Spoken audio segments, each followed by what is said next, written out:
can permanent and total ever be taken away from a veteran?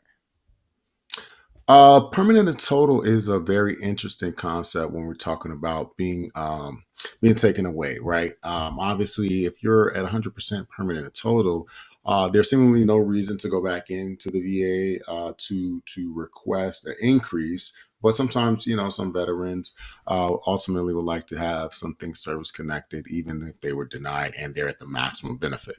But with that, sometimes you're subject to of scrutiny of possibly being reduced with other conditions. So, with that being said, typically what I would go ahead and advise is that when you're dealing with permanent and total, the VA can ultimately take a look at other conditions if you are not static, and what static means, it specifically means that your disability has not been enacted for at least 5 years.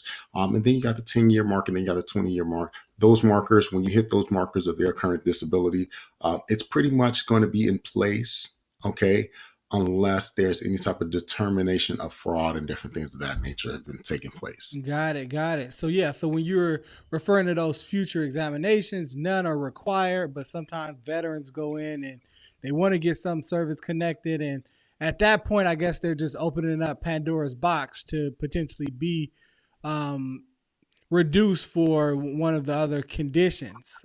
So Yeah, yeah.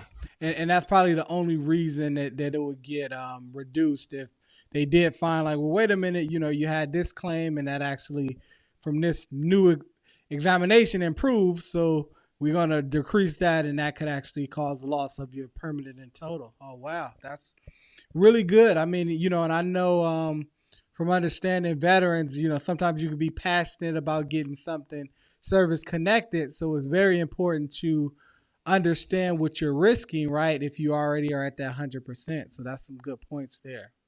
Yeah, yeah, and ultimately, like as mentioned, when we have these future examinations, a lot of regional offices have different kind of guidelines on when we're talking about future examinations.